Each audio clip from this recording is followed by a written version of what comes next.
Hello friends, welcome back to our channel. So today in this little video we are going to discuss about human health and diseases. Okay. So सबसे पहले हम जानेंगे कि इस chapter में से हम कौन कौन से चीज़ के बारे में जानेंगे। सबसे पहले हम जानेंगे कि कॉमन डिजीजेस क्या क्या होते हैं ह्यूमंस में। ओके उनमें हम जानेंगे डिजीज़ के डेफिनेशन के बारे में, देन डिजीज़ कॉजिंग एजेंट्स के बारे में and then types of diseases के बारे में। उसके बाद हम जानेंगे कम्युनिकेबल डिजीज़ेस क्या क्या होते हैं and then infectious diseases humans में क्या क्या होते हैं and then immunity and then antigens and antibodies के बारे में जानेंगे एंड देन इम्यून सिस्टम कैसे होते हैं ह्यूमन बॉडी में and then vaccination and immunisation कैसे होते हैं। उसके बाद डिसऑर्डर्स ऑफ इम्यून सिस्टम के बारे में जानेंगे, then drugs and alcohol abuse के बारे में जानेंगे and then alcohol and alcoholism के बारे में जानेंगे and then tobacco and smoking के बारे में जानेंगे। तो ये सारी चीज़ के बारे में हम एक एक करके जानेंगे। तो आज हम इस वीडियो में कॉमन डिजीजेस इन ह्यूमंस में डिजीज़ के डेफिनेशन के बारे में जानेंगे, डिजीज़ कॉजिंग एजेंट्स के बारे में जानेंगे और टाइप्स ऑफ डिजीज़ के बारे में इस वीडियो में हम जानेंगे। ओके ये जो स्लाइड्स मैंने बनाया है ये हैंड रिटन नोट्स है। तो अगर आप इसका पीडीएफ पाना चाहते हो तो आप हमारे टेलीग्राम चैनल पर ज्वाइन हो सकते हो, लिंक मैं डिस्क्रिप्शन बॉक्स में दे दूँगी। और आप द बायोलॉजिकल वर्ल्ड लिखकर टेलीग्राम पर सर्च कर सकते हो तो आपको लिंक मिल जाएगा। ये सारे जो पीडीएफ है मैं वहाँ पर दे दूँगी। ओके सबसे पहले हम जानेंगे कि व्हाट इज़ डिजीज़। देखो, any physical and functional change from the normal state that cause discomfort और disability or impairs the health of a living organism is called disease. Okay देखो, हमारा जो नॉर्मल बॉडी स्टेट है उनमें अगर कोई भी फिजिकल और फंक्शनल चेंज आ जाए और उस चेंज की वजह से अगर हमें डिस्कम्फर्ट हो जाए तो उसको हम कहेंगे disease. Okay disease causing agents क्या क्या होते हैं। देखो, the disease causing agent is a substance which causes disease. Disease causing agent क्या करता है, ये डिजीज़ प्रोड्यूस करता है बाय इट्स एक्सेस, डेफिशिएंसी और एब्सेंस। ये जो डिजीज़ कॉजिंग एजेंट होता है ये अगर हमारे शरीर में बढ़ जाए और इसका डेफिशिएंसी हो जाए और कम्प्लीटली एब्सेंस हो जाए तब भी हमें डिजीज़ हो सकते हैं। देखो, ये डिजीज़ कॉजिंग एजेंट्स क्या क्या होते हैं, बायोलॉजिकल एजेंट्स और पैथोजेंस भी इसको कहते हैं। बायोलॉजिकल एजेंट्स क्या क्या होते हैं, देखो, viruses, bacteria, mycoplasma, fungi, protozoans, helminths. Okay तो ये हम नेकेड आई में नहीं देख सकते हैं, ये माइक्रोस्कोपिक ऑर्गेनिजम्स होते हैं। And then nutrient agents. Okay they comprise food components जैसे कि minerals, carbohydrates, proteins, fats, vitamins. ये अगर हमारे शरीर में ज़्यादा हो जाए और कम हो जाए तब भी हमें डिजीज़ हो सकते हैं। एंड थर्ड जो एजेंट है वो है केमिकल एजेंट। केमिकल एजेंट क्या क्या होते हैं, देखो ये दोनों टाइप के हैं, एक है एंडोजेनस केमिकल एजेंट्स एंड दूसरा एक्सोजेनस केमिकल एजेंट्स। एंडोजेनस क्या होते हैं, ये शरीर में ही फॉर्म्ड होते हैं। ओके जैसे कि यूरिया, यूरिक एसिड। और एक्सोजेनस क्या होते हैं, ये बाहर से इंटर करते हैं हमारे शरीर में बाय इनहेलेशन और इंजेशन, जैसे कि pollutants, pollen grains, spores etcetera. Physical agents क्या क्या होते हैं, देखो, कोल्ड, विंटर में भी हमें सर्दी हो जाते हैं तो विंटर में भी बहुत सारे डिजीज़ होते हैं। ह्यूमिडिटी, अगर टेम्परेचर और ह्यूमिडिटी चेंज हो जाए तब भी हमें स्किन डिजीज़ हो सकते हैं। प्रेशर, रेडिएशन की वजह से भी हमें बहुत सारे डिजीज़ हो सकते हैं, जैसे कि कैंसर भी हो सकते हैं। Electricity, sound. ओके ये सब फिजिकल एजेंट्स है। And then mechanical agents, chronic friction and other mechanical forces which cause injuries, mechanical agents की वजह से हमें इंजरी हो सकते हैं, ट्रॉमा भी हो सकते हैं और डिसलोकेशंस भी हो सकते हैं. There are some other diseases which are caused by the absence, insufficiency और excess of a factor necessary for health. Health के लिए जो जो फैक्टर नेसेसरी है वो फैक्टर अगर एब्सेंस हो, इनसफिशिएंसी दैट मीन्स अगर कम मात्रा में हो, और एक्सेस दैट मीन्स ज़्यादा हो जाए तब भी हमें डिजीज़ हो सकते हैं. जैसे कि ये सब हेल्थ फैक्टर्स क्या क्या होते हैं, जैसे कि hormones, enzymes, lack of a part और whole organ and genetic disorders.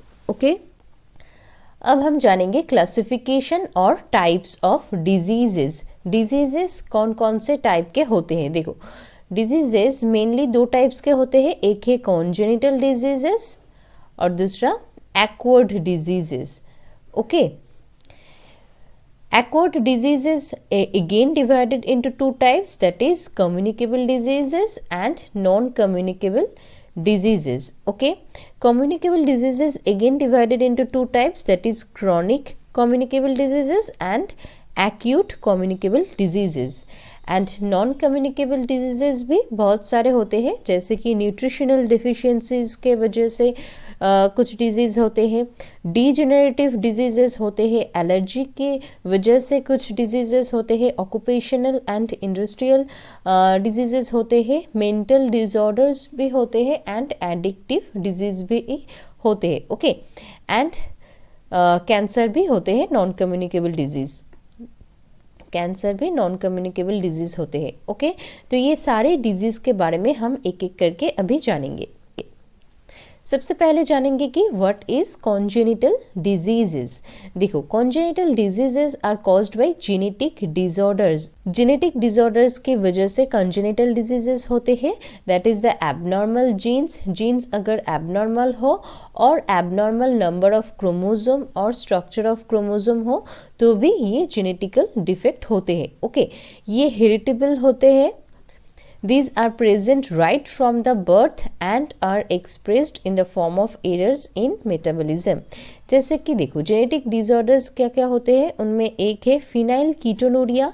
इनमें क्या होता है, फिनाइल कीटोनूरिया में फिनाइल एलानिन जो कि एक एमाइनो एसिड है, इसका लेवल ब्लड में बढ़ जाता है और ये बिल्डिंग ब्लॉक ऑफ प्रोटीन होते हैं और इसकी वजह से ब्रेन और नर्वस सिस्टम में प्रॉब्लम आ जाते हैं. सिकल सेल एनीमिया क्या होता है, देखो नॉर्मल जो आरबीसी होते हैं, नॉर्मल आरबीसी का जो शेप है वो ऐसे बाइकॉन्केव जैसा होते हैं, राइट, बाइकॉन्केव जैसा होते हैं. तो सिकल सेल एनीमिया में आरबीसी का शेप ऐसे सिकल जैसा हो जाते हैं. ओके, ऐसे सिकल जैसा हो जाते हैं. तो इसकी वजह से क्या होते हैं, ये जो नैरोअर जो ब्लड वेसल्स होते हैं, ब्लड वेसल्स में ये ऐसे ये स्टिकी होता है. स्टिकी होने की वजह से क्या होता है, ब्लड वेसल में ऐसे अटक जाता है, तो ब्लड फ्लो ठीक से नहीं हो पाता है. Okay, diabetes mellitus. Diabetes mellitus में क्या होते हैं, देखो इंसुलिन का मात्रा क्या होते हैं डायबिटीज़ मेलिटस में कम हो जाता है और ग्लूकोज का मात्रा बढ़ जाता है. Okay, and haemophilia. हीमोफीलिया में क्या होते हैं, जनरली हीमोफीलिया में ब्लड क्लॉटिंग फैक्टर्स नहीं होने की वजह से ब्लड क्लॉट नहीं हो पाता है और मान लो अगर किसी भी जगह पर इंजरी हो जाए तो वहाँ से ब्लड निकलने लगता है, ब्लड क्लॉटिंग नहीं होता है. और ये सब जेनेटिक डिसऑर्डर्स होते हैं. और डिफेक्टिव बॉडी डेवलपमेंट और मेंटल रिटार्डेशन, ये भी जेनेटिकल डिसऑर्डर्स होते हैं. एक्वायर्ड डिजीजेस क्या क्या होते हैं, देखो this diseases are acquired by the individual any time in life after birth. After birth any time in life ये जो डिजीजेस है ये एक्वायर्ड हो सकते हैं. जैसे कि enter either directly by contact और बाय कॉन्टामिनेटेड एयर, वाटर और फूड और बाय सम कैरियर जिसको हम कहते हैं वेक्टर. देखो, एक्वायर्ड डिजीजेस दो टाइप के होते हैं, एक है कम्युनिकेबल डिजीजेस एंड दूसरा नॉन कम्युनिकेबल डिजीजेस. एक है कम्युनिकेबल डिजीजेस एंड दूसरा non communicable diseases. Okay. Communicable diseases infectious होते हैं, जैसे कि common cold, influenza, measles, plague, pneumonia, typhoid, tuberculosis, malaria, amoebiasis, corona etcetera. Communicable diseases caused by some parasites, वो parasites कौन कौन से होते हैं, जैसे कि virus, bacteria, fungi, protozoa, worms. These disease producing organisms are called pathogenic organisms and the man is called host. Okay, non communicable diseases क्या क्या होते हैं, देखो non communicable diseases non infectious होते हैं, जैसे कि डेफिशिएंसी डिजीजेस, एलर्जी की वजह से जो डिजीज़ होते हैं, कैंसर। ओके, कैंसर भी बहुत सारे होते हैं, lung cancer, mouth cancer, breast cancer, और भी बहुत सारे होते हैं। Do not spread from person to person, non communicable diseases do not spread from person to person. These diseases are of following types, देखो जैसे कि nutritional deficiency diseases, carbohydrate, vitamins, minerals के डेफिशिएंसी की वजह से कुछ डिजीजेस होते हैं, जैसे कि उसके बाद ऑर्गेनिक और degenerative diseases caused by the malfunctioning of some vital organ or organs of the body, जैसे कि lungs, CNS और central nervous system, heart, blood vessels. Okay, जैसे कि आर्टेरियोस्क्लेरोसिस, रियोमेटिक हार्ट और कोरोनरी हार्ट डिजीजेस। ये क्या होते हैं, ये जो ऑर्गन्स है, heart, central nervous system, lungs, इनके माल फंक्शनिंग के वजह से और ठीक से काम नहीं करने की वजह से ये सारे डिजीजेस होते हैं।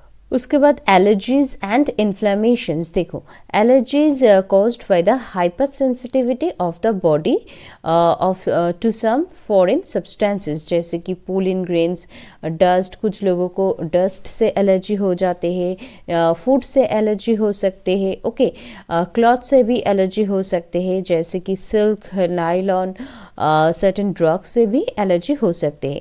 And then occupational and industrial diseases, जहाँ पर लोग काम करते हैं वहाँ से अगर बहुत सारे केमिकल्स रिलीज़ हो और बहुत ज़्यादा स्मोक रिलीज़ हो और वहाँ पर बहुत ज़्यादा अगर पोल्यूशन हो तो भी बहुत सारे डिजीजेस हो सकते हैं। मेंटल डिसऑर्डर्स, ये भी नॉन कम्युनिकेबल डिजीजेस होते हैं, जैसे कि depression, anxiety, mental disability, neurosis, psychosis, schizophrenia. Okay, and then addictive diseases. These diseases are caused due to drug abuse, alcohol and tobacco. Tobacco से हमें lung cancer हो सकते हैं, alcohol से हमें liver diseases हो सकते हैं, and उसके बाद cancer. Okay, cancer caused by uncontrolled divisions of cell. Cell का अगर अनकंट्रोल्ड डिवीजन हो जाए तो ऐसे सेल मास प्रोड्यूस कर देता है, उसको कहते हैं ट्यूमर। ओके, ट्यूमर भी दो तरह के होते हैं, अगर ट्यूमर फॉर्म हो जाए तो ट्यूमर भी दो तरह के होते हैं, एक है बिनाइन ट्यूमर